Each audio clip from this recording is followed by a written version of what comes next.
Welcome back to another episode of Rock Boys Football. Shane Beamer, the South Carolina Gamecocks, starting to build some momentum on the recruiting trail. And, I think what's most exciting about the situation that we are seeing unfold is, look, we knew that South Carolina was just waiting to get hot on the trail. It sounds like that's what we're starting to see. And what are some of the more important names?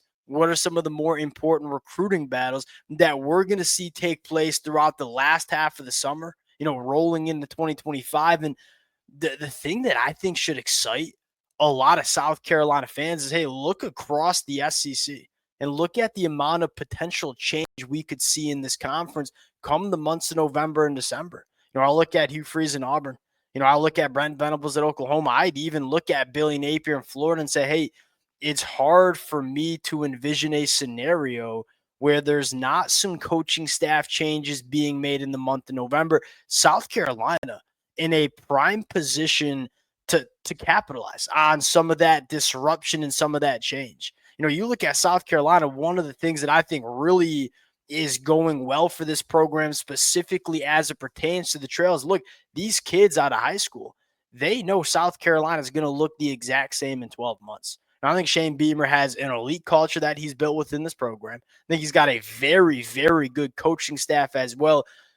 There's not going to be a lot of change within this South Carolina program over the next 12 months. You can't say that for a lot of other programs in the SEC. Can South Carolina, be poised to capitalize on some of that disruption that we could see in the months of November and December? I very much think they could. And with only 13 commitments in the boat right now, we know they have the funds and we know they have the space to, I guess I'd say potentially do some work later on in this recruiting cycle in 2026. What are the most important names to track for South Carolina coming down the stretch here? That's what I want to get into before we do. As always, South Carolina fans, appreciate you guys. And this is going to be a very fun program to talk about over the next couple of months, not only on the recruiting trail, but as we roll into fall camp, as we roll into 2025. A lot of fun storylines to talk about. The amount of support y'all have shown the boys really the last couple of months, specifically in the summer, been amazing. Appreciate you guys. If y'all do enjoy the content, consider subscribing to the channel. Without further ado, let's get into it. Now, let's start with this. Hey, when you just take a step back, and we've been really busy, just breaking down the commitments as they've come in the last couple of days, let's take a step back and evaluate where South Carolina is right now. They got 13 commitments in the fold.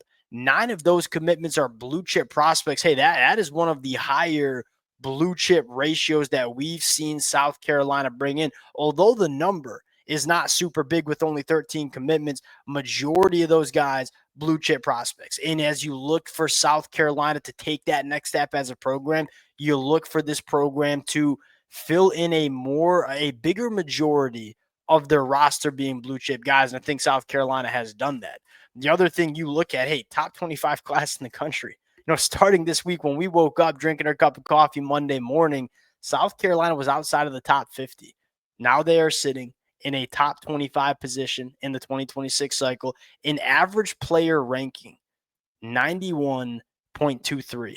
That is higher than programs like Miami, that are high. That's a higher program. I'm a Michigan fan. That's a higher ranking than Michigan has. And I think Michigan's done a great job on the recruiting trail. It's higher than Clemson. It's higher than Tennessee. You're slowly seeing South Carolina, although it being a small class, close the gap with some of these programs at the top of the sport when it comes to blue chip talent coming into the program. My favorite part about the class, I think it's the offensive line, which, look, I think is really important because you look at what are the positions that are important to get right on the trail. I think offensive line, specifically offensive tackles, those are really important. It's really hard to backfill that position in the transfer portal. The truth is, there's just not that many starting caliber SEC tackles that you see enter the transfer portal every single offseason. So if you want to ensure that you got quality tackle play in a conference where it's very hard to find quality tackle play, got to stack those bodies at the high school ranks. Now, look at the offensive line. Look, Anthony Baxter, the lowest ranked commitment in South Carolina's class. Look, a high floor guy. I don't think Anthony Baxter is going to be a top 50 NFL draft pick, but I wouldn't be surprised that towards the back half of his career can be a significant contributor for South Carolina on the inside of that offensive line. Then I look at a guy like Zion and say, look, versatility, guard, tackle, flexibility. I think he has the opportunity to be a very good tackle. Then you look at a guy like Kamari Blair and say, one of the more higher upside tackle prospects that you see in the 2026 cycle. There's three quality bodies coming in that all have different things that you like about them, whether it's high upside, whether it's high floor, whether it's versatility. It's a really important position to get right at the high school ranks. I think South Carolina has done that in the 2026 cycle. That's another thing that now I'm going to go a little off-roading real quick. I think South Carolina's done a really good job, building this offensive line at the high school ranks. You look at some of the young talent that we expect to be good for South Carolina in 2025. Josiah Thompson going into year 2 at left tackle, Tree Babalade kicking into guard. You look at a guy like Javon Baugh, you are seeing South Carolina reap the rewards of bringing in a lot of blue chip talent at the high school ranks. I think this can be the best offensive line that Shane Beamer has had during his time at South Carolina. I think a lot of that has to do with the job they've done collecting these bodies at the high school ranks. I think they have another strong class coming in 2026. It gets a heck of a lot better if you had a cat like Darius Gray, who we're going to talk about in a little bit. Now, there's also, I think you can say there are certain concerns as well. Number one, it's just the number. It's going to be a smaller class for South Carolina. How small is that going to be? Is it going to be 15 kids? Is it going to be 20 kids? I have a hard time seeing it be over 20. Look, if South Carolina can get that number up to 20, I feel pretty good about it, especially because the majority of these guys are going to be blue chip guys that we feel good about being multi-year contributors. You want to make sure that the bulk of your talent, at least in my opinion, is coming in through the high school ranks. That is the best way to provide your program stability. If you are a program like Ole Miss, Ole Miss has done a very good job building their roster in the portal. The down part is one, culture is kind of different year to year, but more importantly, it's you're just not really sure what's going to be in the portal every single year. And if you rely on building your roster every single offseason in the portal, you don't have the consistency you probably want as a program. And so you want that number to get around 20. My biggest concern is probably in the front seven. Look, I like Aiden Harris a lot. I'm actually a big fan of Noah Clark as well. I'm a fan of Andrew Harris. I want that number to be higher. Just the number of quality bodies you are taking in the front seven, really difficult position to address in the portal. Just ask Shane Beamer. Shane Beamer, I think, knew he had to address that position in the portal this year. It was just difficult to do so. If you want to have go look at, outside of Kyle Kennard, you look at South Carolina, you look at the defensive line that was really freaking good for them in 2024. A lot of those guys were taken out of high school and developed within the program, especially when you have a pair of defensive line coaches, both on the inside and at the edge with Sterling Lucas, that have shown that they're really good. Like, I want to take these guys out of high school and give them multiple years with my defensive line coaching staff, because I know I got one of the best defensive line coaching staffs in the country. Want that number to get a little bit higher. That's probably my biggest concern. Where to go next? I think you talk about the commitments that we could see coming soon. Let's talk about Koski Barnes real quick. 3-star defensive. This kid is a South Carolina guy. And when we talk about, hey, what are the kind of players that South Carolina likes to bringing in the secondary, very similar to how we just talked about Tristan Lewis the other day. Long, athletic dudes. Hey, Koski Barnes is not the best football player right now. You look at a guy like Samari Matthews. Look, Samari Matthews, significantly better football player as we sit right now than a guy like Koski Barnes. But you look at the upside, you look at the athletic profile of Koski Barnes and say, hey, like it a lot. South Carolina has had a lot of success betting on athletic profiles. Taking, hey, might not be the best football player, but you got the athleticism we're looking for. We'll take you into the program. We'll get the good football player out of you. Koski Barnes committing, I believe, at the end of the month, and then running back Amari Thomas just decommitted from Florida State. Dynamic running back, guy that's been ultra productive at the high school ranks. He's committing, I believe, August 9th. You got two guys that I think should excite a lot of South Carolina fans that could be trending to South Carolina over the next couple of weeks. You land both of those guys, Amari Thomas, Koski Barnes. you're sitting at the 18th best class in the country, which is one of the better classes that we've seen South Carolina bring in, and I don't think they'd be done. Here's the next conversation. Hey, who's the most important name left on the board? Probably Darius Gray. And the reason I say Darius Gray is, look, that dude is just a plug and play future all SEC offensive lineman. And it's very hard to say that because projecting on the offensive line is very difficult at the high school ranks.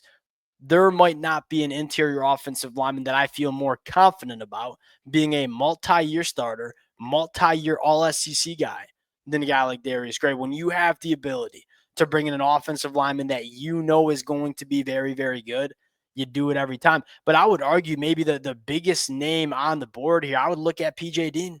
It's a position that I think needs to be addressed for South Carolina. And here's the thing where I look at with PJ Dean, we know that recruitment was very, very close, right? It was like South Carolina was supposed to land PJ Dean like 12 hours before the announcement.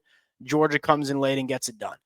Since then, Georgia has added a couple more defensive line bodies. They got 5 defensive line bodies committed in the 2026 class. I look at South Carolina and say, can you continue to sell PJ Dean that one? You come into South Carolina, you have the opportunity to get on the field early for a program that is clearly trending in the right direction. But here's the second thing, normally when you are going up against a program like Georgia for a defensive lineman, Georgia always has the selling point of, hey, we develop guys like the best in the country, which, look, I ain't arguing. We know what Georgia does develop in defensive linemen. Well, gosh darn it. Look at what South Carolina has done. I mean, putting out multiple guys on that defensive line in the NFL draft over the last couple of months. I don't know if that selling point is as strong if South Carolina wants to push with PJ Dean, because South Carolina at the same time can point to what they've done with guys like TJ Sanders and saying, hey, we're doing the same thing that Georgia is doing when it comes to development on the defensive line. Darius Gray, PJ Dean. Can South Carolina close on both? And if they do, my view of this 2026 cycle completely gets spun on its head. I'm a fan of what South Carolina is doing in the 2026 class.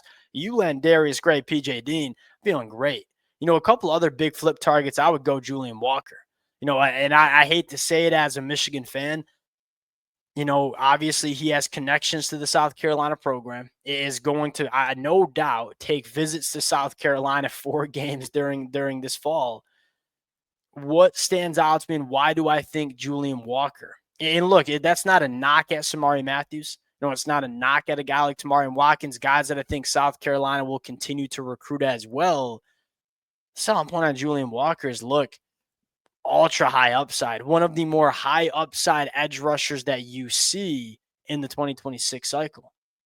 That's another guy I want to inject in my program when he's 18 years old. Might take a year. Let's see what he looks like when he's 20, 21 years old going into year 2, year 3, because I think the upside's massive. That's another guy that I think South Carolina will continue to work on. And look, if South Carolina does what I think they can do in the season, I think this is a program that can get active late in the process, kind of putting the cherry on top of the 2026 cycle. It's a small class right now. I don't think it's a super big class, and I don't think that should concern South Carolina fans a ton because of what this program has shown they can do in the portal. But there are some guys that I think South Carolina is going to have very good chance at over the next couple of weeks and really next couple of months as we wind out the 2026 class. It's finally getting fun to talk this program on the trail. We will continue to break down commitments. We will continue to break down some recruiting battles. Appreciate you guys rocking with it. If y'all do enjoy the content, consider subscribing to the channel. We'll talk to y'all later. Peace.